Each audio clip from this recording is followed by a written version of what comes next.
Pada tahun 1990-an, 1 dolar Amerika berkisar antara 3,7 yuan sampai 8,9 yuan. Yang mana 30 tahunan kemudian, yaitu sekarang, 1 dolar adalah 6,9 yuan. Itu artinya yuan stabil terhadap dolar. Kok bisa ya? Sebentar.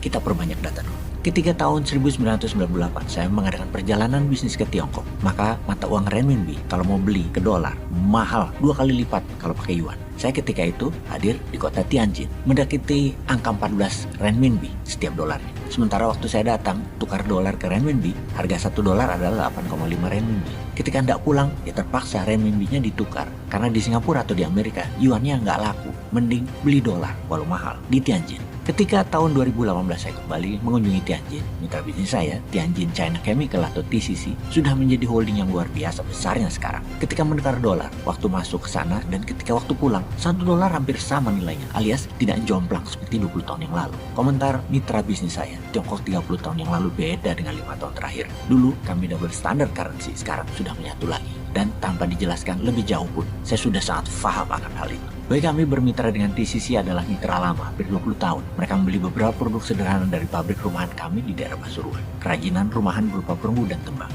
Jadi di sanalah pengalaman dual standard currency pertama saya temukan. Yang kedua tentunya adalah dari Stephanie Kelton, murid dari Michael Hudson, pendiri Hudson Institute yang menjadi penasihat ekonomi Presiden Nixon. Waktu itu di tahun 70-an ketika Amerika akhirnya memutuskan melepas emas sebagai underlying dolar menjadi berbasis produksi dan trading termasuk petroleum sebagai create demand terhadap dolar, sehingga mencetak dolar tanpa emas, tanpa underlying diganti dengan hutang, proyek dan trading, dolar tidak akan inflasi. Adalah aplikasi MMT-nya yang dipromosikan Michael Hudson. Buku Stephanie Kelton yang berjudul Deficit Myth atau disederhanakan kalau arti defisit adalah selisih neraca perdagangan yang merugi atau minus di sebuah negara karena banyaknya impor. Itu mitos. Bagi MMT itu mitos. Karena selama kita pakai mata uang masing-masing tidak akan ada yang namanya defisit. Kalau misalnya negara Thailand dagang dengan Indonesia pakai mata uang dolar, pasti ada yang namanya defisit. Karena itu negara berdaulat, devisanya bukan dolar, tapi bisa dalam bentuk lain seperti emas. Dan terutama mata uang dua negara atau banyak negara yang berdagang dengan negaranya dalam ekspor itu.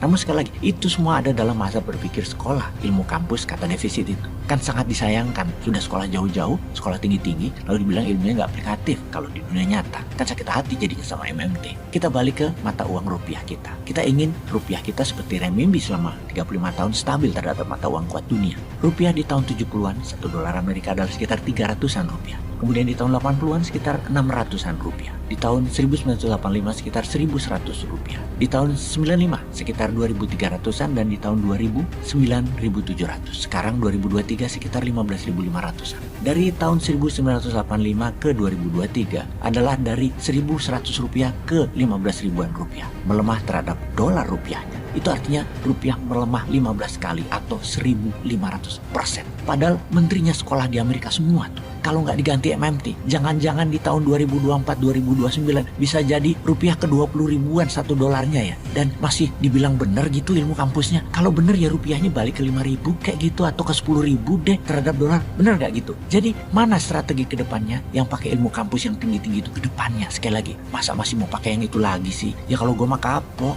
Kita jelaskan sekali lagi agar lebih menyesatkan pelajaran tentang MMT. MMT bukan hanya printing money. Printing money itu di MMT adalah hal yang paling ujung setelah mengenolkan bunga deposito dengan TINA. TINA kependekan dari There is no alternative, di mana para pemilik uang tidak ada pilihan lain daripada parkir di bank tidak mendapatkan apa-apa. Mendingan uang di bank keluar dijadikan sektor real.